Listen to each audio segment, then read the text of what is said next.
हरिः ॐ श्रीगुरुभ्यो नमः हरिः ॐ पार्थाय प्रतिबोधितां भगवता नारायणेन स्वयं व्यासेन ग्रथितां पुराणमुनिना मध्ये महाभारतम् अद्वैतामृतवर्षिणीं भगवतीम् अष्टादशाध्यायिनीम् अम्ब त्वामनुसन्दधामि भगवद्गीते भवद्वेषिणीम् नमोऽस्तु ते व्यासविशालबुद्धे पुल्लारविन्दायतपत्रनेत्र येन त्वया भारततैलपूर्णः प्रज्वालितो ज्ञानमय प्रदीपः प्रपन्नपारिजाताय स्तोत्रवेत्रैकपाणये ज्ञानमुद्राय कृष्णाय गीतामृतदुहे नमः। सर्वोपनिषदो गावः दुग्धा गोपालनन्दनः पार्थो वत्ससुधीर्भोक्ता दुग्धं गीतामृतं महत् वसुदेवसुतं देवं कंसचाणूरमर्दनं देवकी परमानन्दं कृष्णं वन्दे जगद्गुरुं भीष्मद्रोणतथा जयद्रथजला गान्धारनीलोत्पला शल्यग्राहवती कृपेण वहने कर्णेन वेलाकुला अश्वत्थामविकर्णघोरमकरा दुर्योधनवर्तिनी सोत्तीर्णा खलु पाण्डवैरणनदी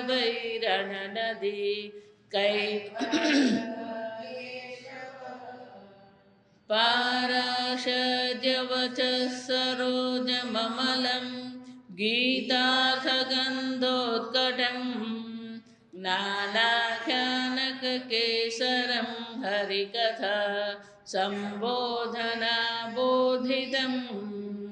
लोके सज्जनषट्पदैरहरः पेपीयमानं मुदा भूयाद्भारतपङ्कजं कलिमल प्रध्वंसिना श्रेयसे मूकं करोति वाचालं पङ्गुं लङ्घयते गिरिं यत्कृपातमहं वन्दे परमानन्दमाधवं यं ब्रह्मा वरुणेन्द्ररुद्रमरुतः स्तुन्वन्ति दिव्यैस्तवैः वेदैः साङ्गपदक्रमोपनिषदैः गायन्ति यं सामगाः ध्यानावस्थिततद्गतेन मनसा पश्यन्ति यं योगिनः यस्यान्तन्न विदुःसुरासुरगणाः देवाय तस्मै नमः। ॐ सहना भवतु सहनौ भुनक्तु सह वीर्यं करवावहै तेजस्विनावधीतमस्तु मा विद्विषावहै। ॐ शान्ति शान्ति शान्ति। अध्याय 10 श्लोक 34। मृत्युस्सर्वहरश्चाहम् उद्भवश्च भविष्यताम् कीर्तिश्रीर्वाक्च नारीणां स्मृतिर्मेधा धृतिः क्षमा बृहत्साम तथा साम्नां गायत्री छन्दसामहम् માસાનાં માર્ગશીર્ષોહમ ઋતુનાં કુસુમાકરઃ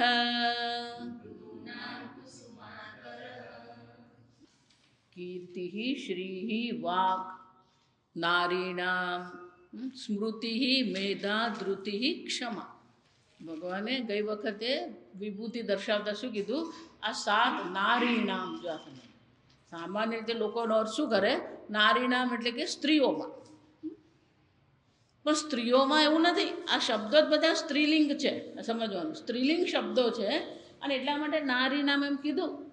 પણ એવું નથી કે નારીઓમાં જ, પણ પુરુષોમાં પણ આ 7 લક્ષણો હોવા જોઈએ. જો ગઈ વખતે આપણે બહુ વિસ્તારથી બધું જોયું. કીર્તિ, પેલો બિન લાદેને પ્રસિદ્ધ જ છે, પણ એની પ્રસિદ્ધિને કીર્તિ કહેવાય ખરું? નહીં. જો સમજો, અપયશ કહીએ આપણે ગુજરાતીમાં, એને અપયશ કહેવામાં આવે. જશે અપકીર્તિ. કીર્તિ એટલે ધર્મ નિમિત્તથી જે છે, ધર્મ, દાન, યજ્ઞ, તપ, સદ્ગુણ, આ નિમિત્તથી જે આપણી પ્રસિદ્ધિ છે એને કીર્તિ કહેવામાં આવે. શ્રી સંપત્તિ. પૈસા હોય એટલે એને શ્રી નહીં કહેવાય. જો આ સમજો, ધર્મથી જે ઉપાર્જન કરવામાં આવેલી સંપત્તિ છે એને જ શ્રી લક્ષ્મી કહેવામાં આવે. આગળ આપણે જોઈ ગયા, બલમ બલવતામસ્મી. ભગવાન કહે છે બળવાનોનું બળ હું છું. ધર્મ અવિરુદ્ધ કામોસ્મી. ઈચ્છા પણ હું જ છું, પણ કઈ ઈચ્છા હું છું? ધર્મ અવિરુદ્ધ. કોઈ પણ પ્રકારે ધર્મથી વિરુદ્ધ નહીં. એ જ રીતે સંપત્તિ પણ ધર્મથી જે ઉપાર્જન કરવામાં આવેલી સંપત્તિ છે. શ્રી વાક. વાણી પણ કેવી હોવી જોઈએ? આગળ આવશે, આપણા 10મા અધ્યાયમાં છે. 17મા અધ્યાયમાં ભગવાન આ ચર્ચા કરશે. યજ્ઞ દાન તપઃ ત્રિવિધમ. 3 પ્રકારના યજ્ઞ: સાત્વિક યજ્ઞ, રાજસિક યજ્ઞ, તામસિક યજ્ઞ. તપશ્ચર્યા સાત્વિક, રાજસિક, તામસિક. એટલું જ નહીં, તપશ્ચર્યા કરવાના 3 સાધન છે: શરીરથી, વાણીથી અને મનથી. શારીરમ તપઃ દેવદ્વિજ ગુરુ પ્રાજ્ઞ પૂજનમ. જો હું તમને વારંવાર એટલે કહું, રોજ મંદિરે જાઓ. દેવ, દ્વિજ, ગુરુ, પ્રાજ્ઞ, પૂજનમ. આ બધાની રોજ પૂજા થવી જોઈએ. રોજ દેવતાની પૂજા થાય. દ્વિજ. દ્વિજ કોને કહેવાય? જા સમજ. બ્રાહ્મણને ત્યાં જન્મ્યો એટલે દ્વિજ નહીં કહેવાય. દ્વિજ એટલે કે જેનો બીજી વાર જન્મ થયો એને દ્વિજ કહેવાય. જ્યારે એને ઉપનયન દીક્ષા કરવામાં આવે, ઉપનયન દ્વિજ, એને ઉપનયન દીક્ષા કરવામાં આવે ત્યારે એનો બીજો જન્મ છે. એને ગાયત્રી, આગળ આવશે, ગાયત્રીને દીક્ષા આપવામાં આવે. અને દીક્ષા આપ્યા પછી શું છે? શાસ્ત્ર અધ્યયન કરી રહ્યો છે. શાસ્ત્ર અધ્યયનાત. અને જ્યારે શાસ્ત્ર અધ્યયન એનું સમાપ્ત થઈ જાય, પૂર્ણાહુતિ થાય, વિપ્રહ, ત્યારે કોણ કહેવાય? વિપ્રહ. શારીરમ તપમાં આવે. જો દેવ, દ્વિજ, જનોઈધારી બ્રાહ્મણ. જનોઈ, આપણે તારા જનોઈધારી બ્રાહ્મણ એટલે શું? પેલા જનોઈ લીધી પેલી ખીટી પટ્ટી કાઢી દેવાની. રોજ ગાયત્રી જપ કરતો હોય. દ્વિજ છે એનો અર્થ શું થયો? રોજ એ જપ કરે. ગુરુ, અનેક પ્રકારના ગુરુ હતા. શિક્ષક છે, બોધક છે, સૂચક છે. પ્રાજ્ઞ, વિદ્વાન, પંડિતો. અને શારીરિક તપ કહેવાય. પછી વાણીની તપશ્ચર્યા, વાક તપઃ અનુદ્વેગકરમ વાક્યમ સત્યમ પ્રિયમ હિતમ ચયત. આપણી વાણી કેવી હોવી જોઈએ? ધર્મનિષ્ઠ વાણી હોવી જોઈએ. પહેલું લક્ષણ કયું છે? અનુદ્વેગકરમ. કોઈને પણ ઉદ્વેગ થાય એવી વાણી આપણે ઉચ્ચારણ કરીએ છીએ. સત્યમ, એ કેવી હોવું જોઈએ? સત્ય હોવું જોઈએ. પ્રિયમ, સત્ય છે પણ અપ્રિય છે તો બોલવાની જરૂર નથી. હિતમ કલ્યાણકારી. કોઈને આપણે કંઈક વાત કરીએ એને કલ્યાણ થતું હોય તો વાત કરવાની જરૂર છે, બાકી ગપ્પા મારવાની જરૂર નથી. આ ત્રણનું પણ જો આપણે પાલન કરીએ ને, કોઈને ઉદ્વેગ થાય નહીં, એ સત્ય હોવું જોઈએ, એ પ્રિય હોવું જોઈએ, એ હિત કલ્યાણકારી હોવું જોઈએ. 4 વસ્તુ થઈ જાય. આ 4નું પાલન કરીએ ને તો એ વાણીની તપશ્ચર્યા કહેવાય. પણ 4નું પાલન કરીએ ને તો વાણી રહે જ નહીં. આ સમજો, ખાલી આપણે જે બોલીએ છીએ ને એમાંનું ખાલી 25% જ બોલવાનું રહે. ઘણી વાર બધા જતા હોઈએ અમે, કે માતાજી કંઈક કહો, શું કહેવાનું મને કહો, વિચાર. માતાજી કંઈક વાત કરે, શું વાતો કરવાની? અનુદ્વેગ કરમ વાક્યમ સત્યમ પ્રિયમ હિતમ ચયત. એટલું જ નહીં, પેલું મનને માનસિક માનસમ તપઃ જે છે ને, એમાં ભગવાન બહુ સરસ શબ્દ વાપરે. જો વિચારી તું, મૌનમ આત્મવિનિગ્રહ. મૌનમ વાણીનો જ છે ગુણ, મૌનમ. પણ એ ક્યાં મૂક્યો? માનસમ તપઃ. વાક, આને વાણી કહેવાય. જે વાણીમાં સત્ય છે, જે વાણીમાં પ્રિયતા છે, જે વાણીમાં અનુગ્રહ છે, કલ્યાણ છે, એને વાણી કહેવાય. ભગવાન કહે છે એ વાણી હું છું. સ્મૃતિ. આ પણ શું યાદ રહે? બાળપણમાં પેલા 12 વર્ષનો હતો ને મારા પપ્પાએ મને કપડાં નહીં લઈ આપેલા, પણ બાકીના 11 વર્ષ કપડાં લઈ આપેલા, એનું શું? આપણે શું યાદ રાખીએ છીએ? આપણને શું યાદ રહે છે? જો આ 2 વસ્તુ છે. શું યાદ રાખીએ છીએ અને શું યાદ રહી જાય છે આપણને. હમણાં ભાઈ મુરારી બાપુની કથામાં જઈ આવ્યા, બહુ સરસ કથા. ઉત્સાહિત થઈ ગઈ, જો ઉત્તેજિત થઈ ગઈ. એટલી સરસ કથા. શું કીધું કથા એ યાદ નથી, પણ તું કથામાં જઈ આવ્યો, બહુ સરસ કીધું પણ યાદ નથી, તો એનો મતલબ શું? પણ ત્યાં કોણ આવેલું, કોણ હતું, ત્યાં શું થયેલું, સ્ટેજ કેવડું, એ બધું યાદ છે. અને ત્યાં મહાપ્રસાદનું શું હતું યાદ છે. જે વિચારી જો, આપણને શું યાદ રહી જાય છે. આપણા જેવા સંસ્કાર હોય ને એવી જ સ્મૃતિ હોય. આ સમજો, આપણા જેવા સંસ્કાર હોય ને એવું જ આપણે જોઈએ.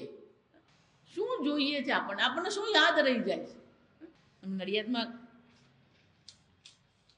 2 થી 10 જો મોરારી બાપુની કથા ચાલે સંતરામ મંદિર,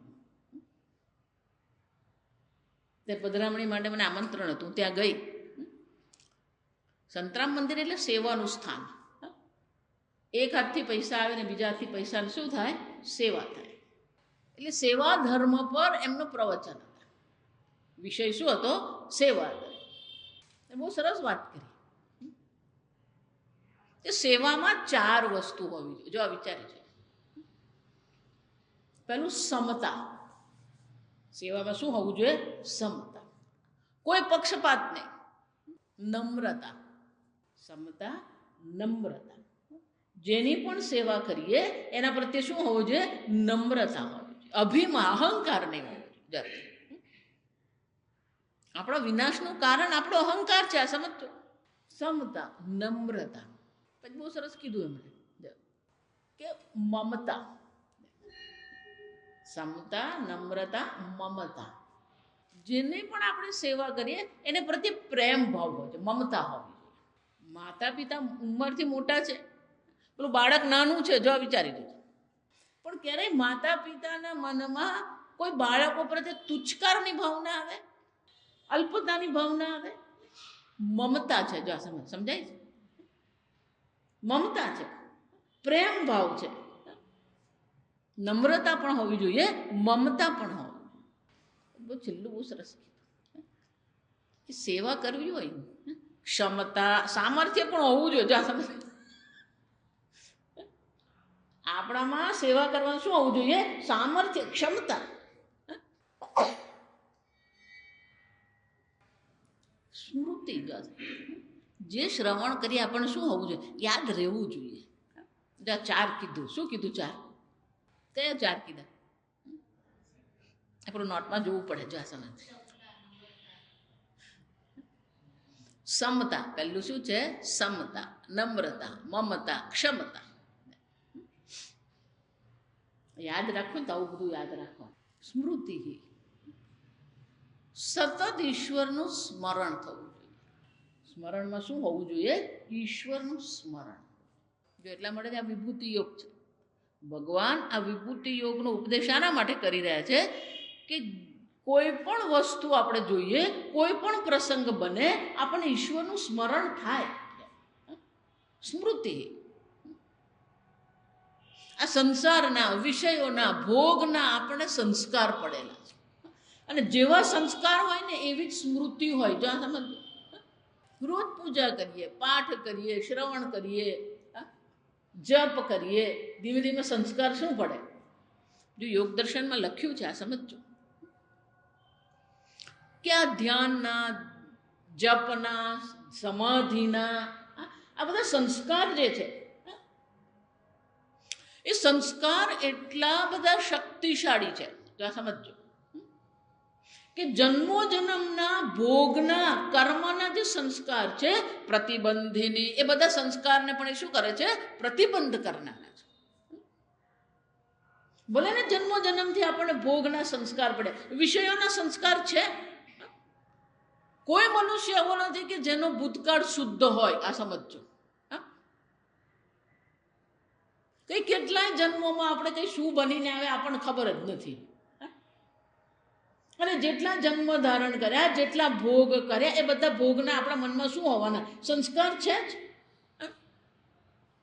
ડુક્કર બનેલા ત્યારે ડુક્કરના સંસ્કાર હતા, રાક્ષસ બન્યા ત્યારે રાક્ષસના, બધા સંસ્કાર છે. યોગ દર્શન બહુ સરસ કીધું કે આ જેટલા પણ સંસ્કારો આપણને પૂર્વજન્મના પડેલા છે, એ બધા સંસ્કારોના, તે સમાધિના જે સંસ્કાર છે, ધ્યાનના સંસ્કાર છે, જપના સંસ્કાર છે, બધા આ બધા સંસ્કારોને શું કરી શકે છે? પ્રતિબંધી. બધાનો પ્રતિબંધ નાશ કરી નાખે. જેવા તમારા સંસ્કાર હોય ને એવી જ સ્મૃતિ હોય. સ્મૃતિ, ધૃતિ. ધૃતિ, ધૃતિ કોને કહેવાય? ગમે એટલું શરીર દુખતું હોય પણ કામ કરીને જ રહીએ, અને ધૈર્ય કહેવામાં આવે.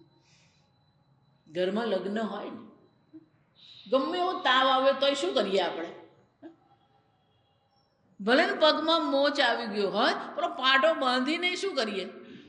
જો સમજો. અને ધૈર્ય કહેવાય. સામે કોઈ કામ પડ્યું છે, સામે કંઈક કરવાનું છે, શરીરની કોઈ પણ દશા હોય એ કરીને જ આપણે છોડીએ.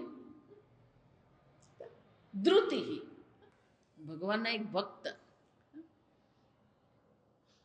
એમનો નિયમ રોજ આટલી માળા કરવાની જ, રોજ જપ કરવાનો જ. પછી એમનું શરીર નબળું પડ્યું, તાવ આવ્યો, રોગગ્રસ્ત થઈ ગયું, પથારીમાંથી ઊભું થવાય નહીં. પેલું પથારીમાંથી ઊભા થઈને આસન પર બેસીને જપ કરવાના, પણ શરીર શું છે? સાથ આપે નહીં.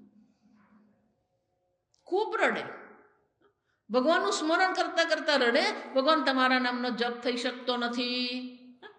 આપણે શાના માટે રડીએ? એટલા બધા ભાવુક થઈ ગયા. આવેશ, ભક્તિનો ભાવાવેશ એમને એવો થયો કે ભગવાન સામે આવ્યા ને ભગવાન કે તું રડ નહીં, તારા બદલે હું જપ કરું પણ તું રડ નહીં. જા સમજ. આપણને તાવ આવ્યો હોય ને તો પેલી ભાગવત કથા ને પછી તાવ કથા જ ચાલતી હોય, એવો તાવ આવે. શરૂ ત્યાંથી જ થાય. ત્યાં ધૃતિ, ક્ષમા. કોઈ પણ વ્યક્તિ શારીરિક રીતે, વાચિક રીતે, માનસિક રીતે આપણને કોઈ પણ રીતે કોઈ નુકસાન પહોંચાડે, છતાં પણ એને કલ્યાણ માટે આપણે શું કરીએ? પ્રાર્થના કરીએ. જો અખંડાનંદજી મહારાજની વાત કરું ને, વૃંદાવન,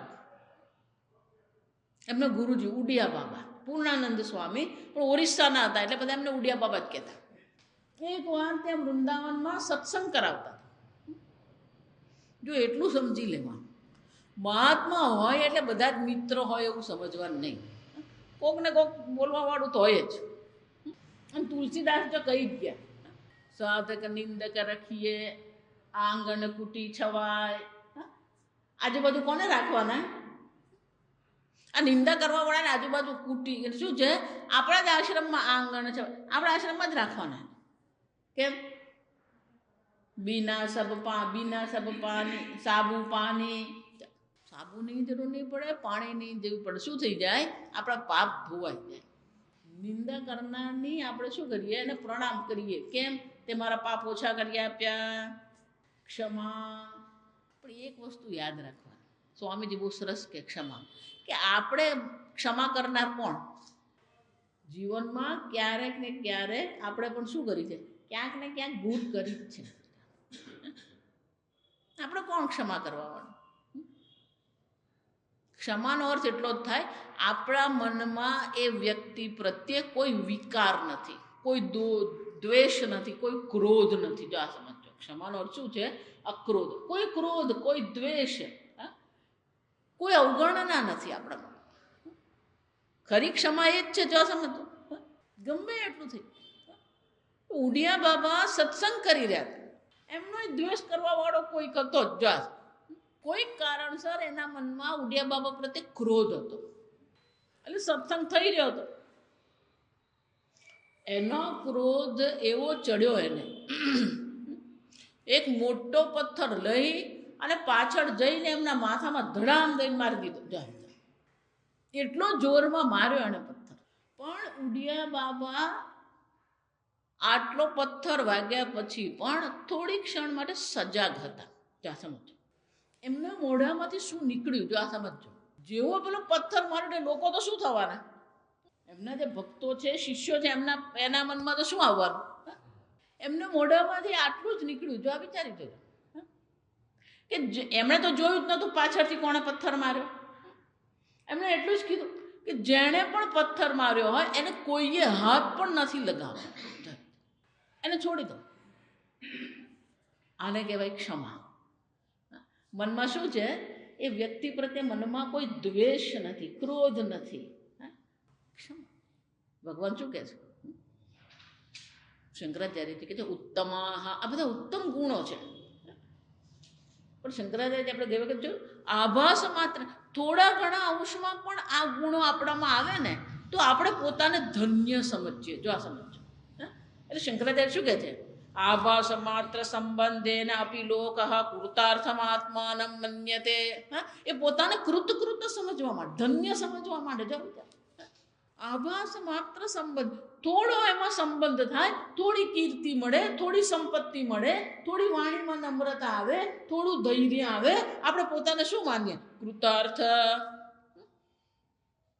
આભાસ માત્ર સંબંધથી જો આપણા જીવનમાં ધન્યતા આવતી હોય તો આ ગુણો જો આપણામાં હોય તો આપણું જીવન કેવું છે? જો સમજો.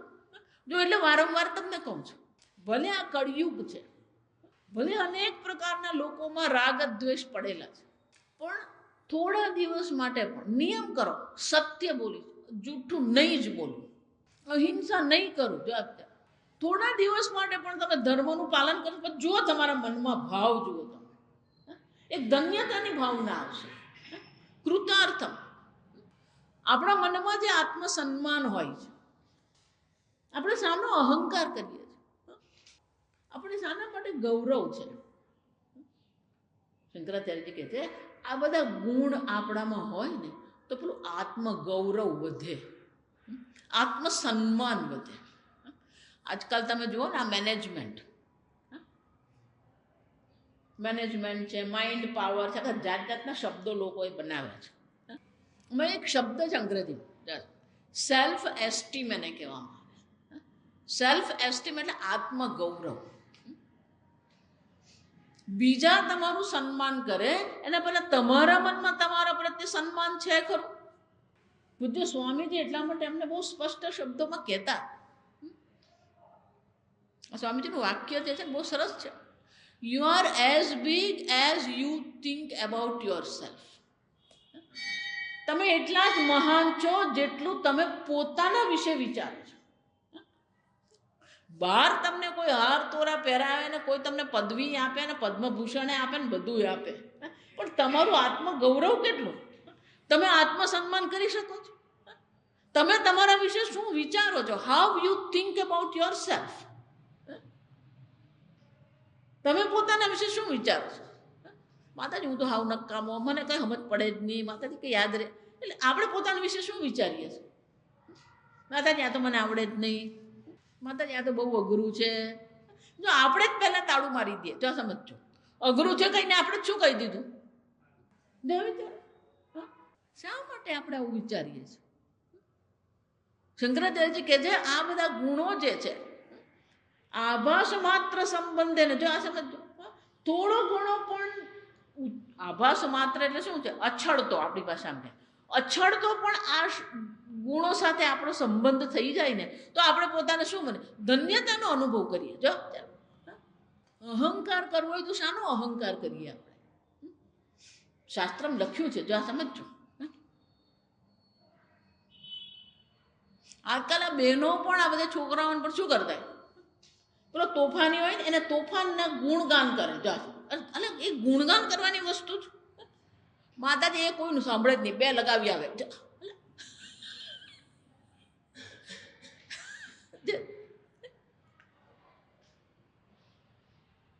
જો સમજો તમે બાળકને શાના માટે પ્રોત્સાહન કરી રહ્યા છો? ધર્મ માટે કે અધર્મ માટે? આજકાલ ત્યાં બધી વિડીયો ગેમ આવે, આ સમજો. એમાં શું કરાવે બાળકની પાસે? પેલો ગાડી ચલાવે, જો સમજો રેસ કરાવે. અને રસ્તામાં જેને આવે ને બધાને ઠોકર મારીને શું ઠોકર શું કરે? તો ઉડાવી દે. હા, ઉડાવી દે. જો સમજો તો એને સંવેદનશીલ બનાવ્યો કે જડ બનાવ્યો? પેલું મશીન ગન, આ પેલું બીજી ગેમ છે, પેલો શું હાથમાં એટલે પેલો 4 વર્ષનો છોકરાના હાથમાં તમે મશીન ગન આપી. માતાજી એ તો મોબાઈલ છે. એટલે પણ સંસ્કાર શાના પડ્યા? તમે બાળપણમાં બાળકને સંસ્કાર શાના આપો છો? હિંસાના સંસ્કાર છે. જો વિચારજો, મશીન ગનથી બળ બળ બળ પેલાને માર, એને મારવામાં શું છે? આનંદ આવે છે. એનો અર્થ શું થયો? એને ધર્મમાં આનંદ આવ્યો કે અધર્મમાં આનંદ આવ્યો? એક પેલી ગેમ છે, જો આ સમજો, હકીકત કહું તમને. એંગ્રી બર્ડ, જો આ સમજો, પેલું નામ જ એંગ્રી બર્ડ. એનો અર્થ શું થયો? પેલો હંમેશા ક્રોધમાં જ. એટલે આપણું બાળકને આપણે શું શીખવી રહ્યા છે? અને એને શું કરવાનું? પેલું પિસ્તોલ મારીને પેલા પક્ષીને મારી નાખવાના. જો સમજો, આવું કેવી રીતે કરી શકો? મેં 10ને માર્યા, આ વિચાર. તો પછી એનામાં રાવણમાં ફરક શું?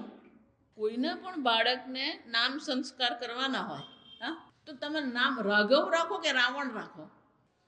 રાવણ રાખે કોઈ? તો તમે સંસ્કાર કઈ આપો છો? રાઘવના આપો છો કે રાવણના આપો છો? નામ રાવણ રાખવાનું નહીં, પણ સંસ્કાર કયા છે? ભોગના સંસ્કાર, હિંસાના સંસ્કાર, અધર્મના સંસ્કાર. અને એક વસ્તુ યાદ રાખવાની, જે માતા પિતા કરે ને એ જ બાળકો બધું કરવાના છે. આ સમજો. અને એટલા માટે શંકરાચાર્યજી કહે છે આ ગુણ જ નથી એમ નહીં, પણ એ તમારા જીવનમાં તમને ધન્યતાનો અનુભવ કરાવનારા છે. શ્રી વાક. અને એટલે શંકરાચાર્યજી કહે છે કૃતાર્થમાત્માનં મન્યતે.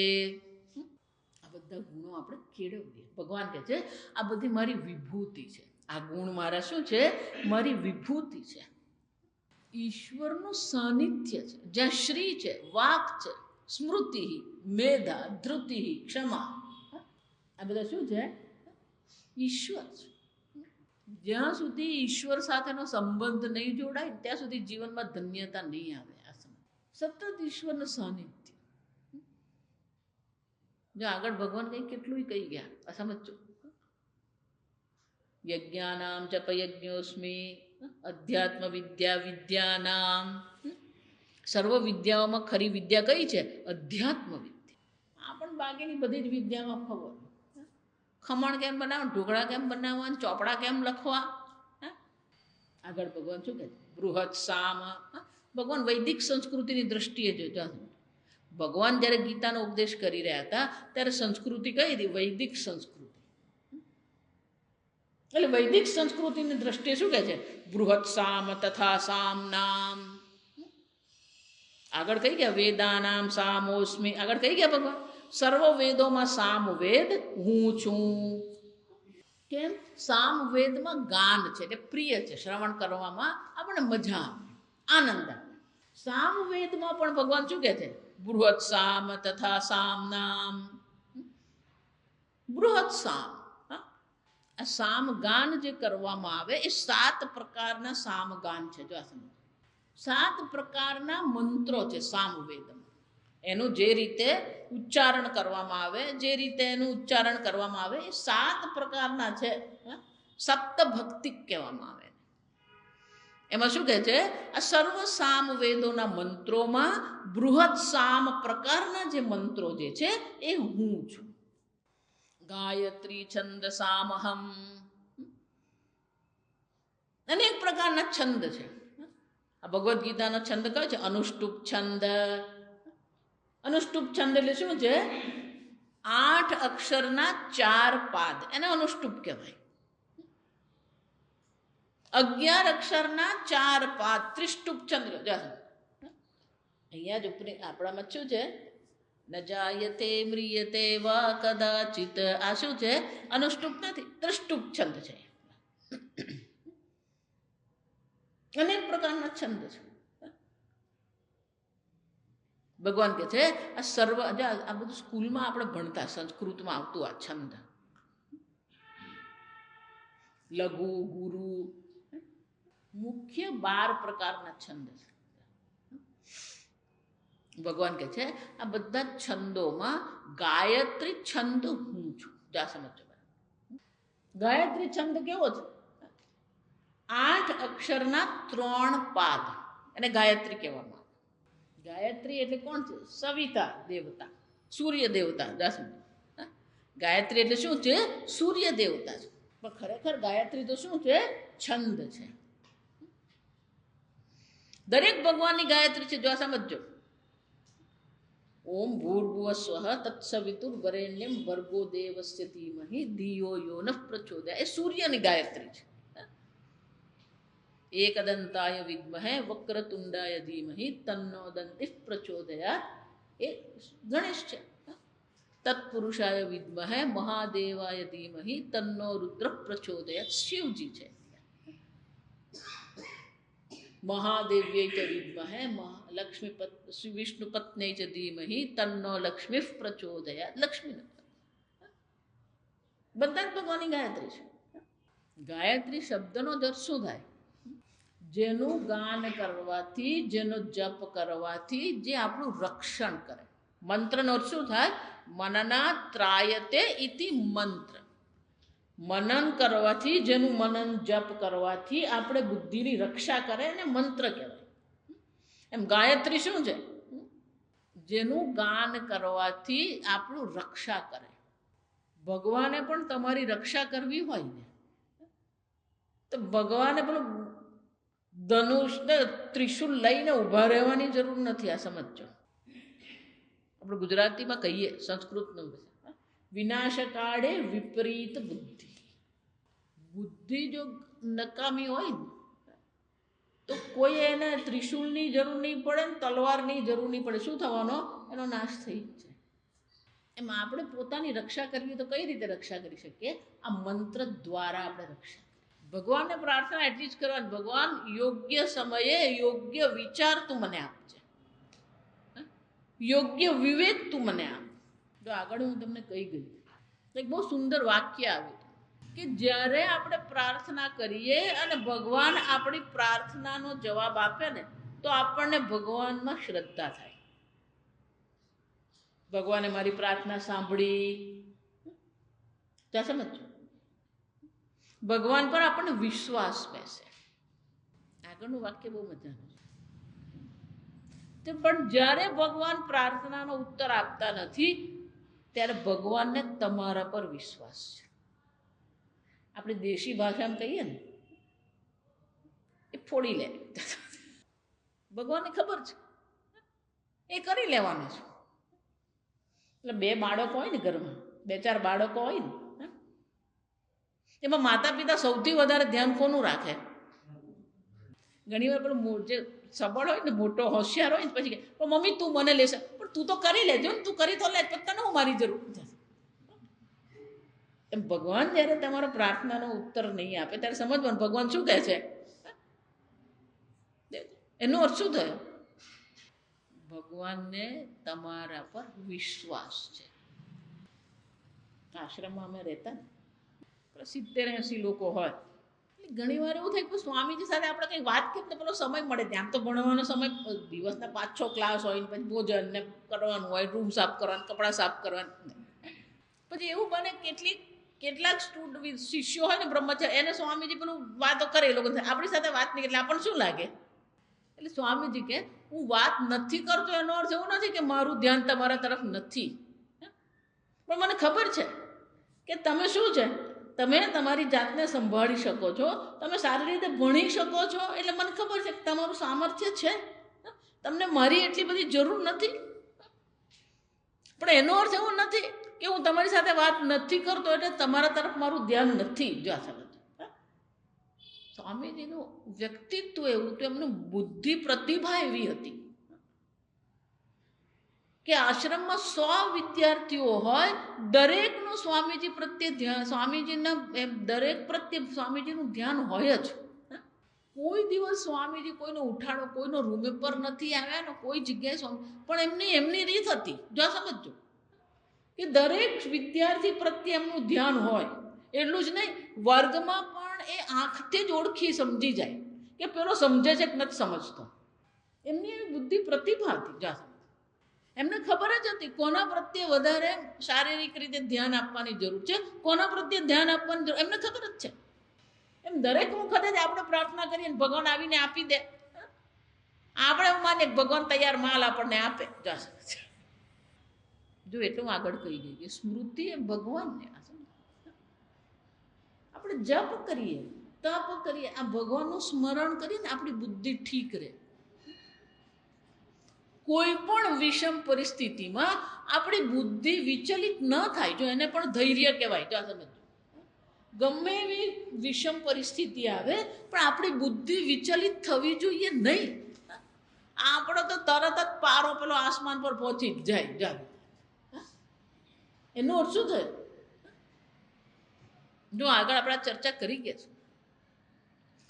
ક્રોધ એ બળનું પ્રતીક નથી, ક્રોધ એ નિર્બળતા છે. આ સમજો, એંગર ઇઝ અ વીકનેસ. પેલો કંઈ નહીં કરી શકે ને ત્યારે બીજું કંઈ નહીં કરવાનું, પછી શું કરવાનું હોય? ખકડાઈ પાડવાનું. ક્રોધ દુર્બળતા છે. ક્રોધ શું છે? દુર્બળતા છે. એ બળ મેળવવું હોય ને, બૌદ્ધિક બળ મેળવવું હોય તો કઈ રીતે થાય? આ ગાયત્રી જે આપણી બુદ્ધિને સબળ બનાવે, સામર્થ્ય આપે. અને એટલે ભગવાન શું કહે? ગાયત્રી છંદસામહમ. શંકરાચાર્ય કહે છે ગાયત્રી આદિ છંદો વિશિષ્ટાનામ. અનેક પ્રકારના છંદ છે. ભગવાન કહે છે અનેક પ્રકારના છંદો જે છે એમાં કોણ છે? રુચામ ગાયત્રી રૂપ અહમ ઇત્યર્થ. આ ગાયત્રી મંત્રો હું છું. પણ અહીંયા ગાયત્રી મંત્ર એટલે મેં કહ્યું એમ પેલો એક સૂર્યનારાયણની ગાયત્રી નહીં લેવાની. જો આ સમજો, એટલે શંકરાચાર્ય શું કહે છે? રૂચામ. રૂચામ એટલે મંત્રો. અનેક પ્રકારના મંત્રો જે છે, અનેક મંત્રો અનેક પ્રકારના છંદમાં છે. એ દરેક મંત્રોમાં ગાયત્રી મંત્ર જે છે એ કોણ છે? ભગવાન કહે છે હું છું. પછી એ ગણેશ ગાયત્રી હોય કે રામ ગાયત્રી હોય કે વિષ્ણુ ગાયત્રી હોય કે શિવ ગાયત્રી હોય, ભગવાન કહે છે આ ગાયત્રી છંદ હું છું. ગાયત્રી છંદ કેવો હોય? આગળ કહ્યું એમ 8 અક્ષરના 3 પાદ એટલે 24 અક્ષર હોય. અને આગળ આપણે ચર્ચા કરી ગયા કે કોઈ પણ મંત્ર હોય એને 1.25 લક્ષ જપ કરીએ ને ત્યારે એ મંત્ર સિદ્ધ થાય. અને જેટલા મંત્રના અક્ષર હોય એટલા લાખ જપ કરીએ. ગાયત્રી મંત્રના 24 અક્ષરો છે તો કેટલા થાય? 24 લાખ જપ કરીએ ને એને પુરશ્ચરણ કહેવામાં આવે. પુરશ્ચરણ કરીએ ને 3 થી 4 વર્ષ ઓછામાં ઓછા ગણી લેવાના. ભલે આપણી માળા 108ની હોય પણ એક માળાને 100ની મંત્રની ગણતરી થાય. એટલે 8 વાર ભટકી આવે તો ચાલે. જો સમજ, એક માળા કરીએ તો કેટલા ગણાય? 100 ગણાય. 24 લાખ તમારે માળા કરવાની હોય, 24 લાખ મંત્ર કરવાના હોય 24 લાખ મંત્ર કરવાના હોય ને એક માળાને 100 હોય તો તમારે કેટલી માળા કરવી પડે? 24,000 માળા કરવી પડે. અને રોજની 10 માળા કરો ને તો કેટલા દિવસ થયા? 2400 દિવસ થાય. આપણું વર્ષ કેટલાનું છે? 365 જારું. રોજની 10 કરીએ ને તો 6 થી 7 વર્ષ લાગે. 48 24 જો આ સમજો. પુરશ્ચરણ. ગાયત્રીનું શું કરવામાં આવે? પુરશ્ચરણ. જો એટલે હું કહું, લોકોને એવું હોય કે આ મહાત્મા શું કરવા, એને બહુ કરવાનું હોય. આ સમજો, એને પુરશ્ચરણે કરવાનું હોય. કુંભ મેળો અત્યારે ચાલે છે ને, આવે ને ટીવી પર, જુઓ કે નહીં? કુંભ ક્રાંતિ. દરેક મહાત્માનું પોતાનું એક જીવન છે, એક જીવન શૈલી છે. પણ એક વસ્તુ જપમાં શું છે? જપ સામાન્ય છે. બ્રહ્મચારીને પણ જપ કરવાનો હોય, ગ્રહસ્થને પણ જપ કરવાનો, વાનપ્રસ્થને તો જપ જ કરવાનો હોય, ત્યાં સમજો. અને સંન્યાસીએ શું કરવાનું હોય? શાસ્ત્ર અધ્યયન કરવાનું અને જપ કરવાનું. જેમાં ગણેશ ગાયત્રી છે, શિવ ગાયત્રી છે, એમ સંન્યાસની પણ ગાયત્રી આવે. સંન્યાસ ગાયત્રીનો સંન્યાસીઓ પણ શું કરવાનું હોય? આ સંન્યાસ ગાયત્રી. માતાજી કયો એ પૂછવાનું નહીં. ત્યાં સમજ, સંન્યાસ દીક્ષા આપવામાં આવે ત્યારે ગુપ્ત રીતે આ સંન્યાસ ગાયત્રી આપવામાં આવે. એટલે ભગવાન શું કહે છે? બધા મંત્રોમાં ઋચા એટલે મંત્ર, ગાયત્રી મંત્ર હું છું, શ્રેષ્ઠ છે. આગળ આપણે આવતીકાલે.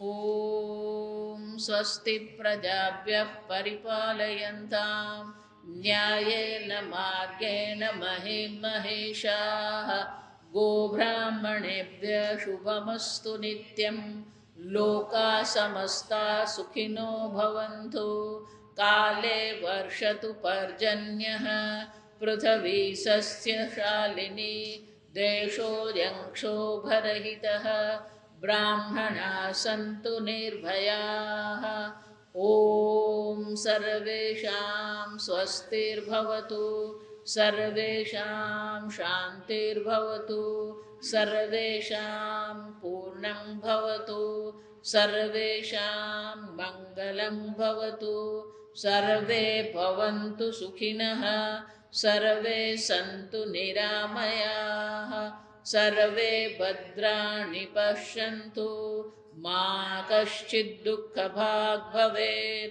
અસતો મા સદ્ગમય તમસો મા જ્યોતિર્ગમય મૃત્યોર્મા અમૃતંગમય ઓમ પૂર્ણમદઃ પૂર્ણમિદં પૂર્ણાત પૂર્ણમુદચ્યતે પૂર્ણસ્ય પૂર્ણમાદાય પૂર્ણમેવાવશિષ્યતે ઓમ શાંતિ શાંતિ શાંતિ હરિ ઓમ શ્રી ગુરુભ્યો નમઃ હરિ ઓમ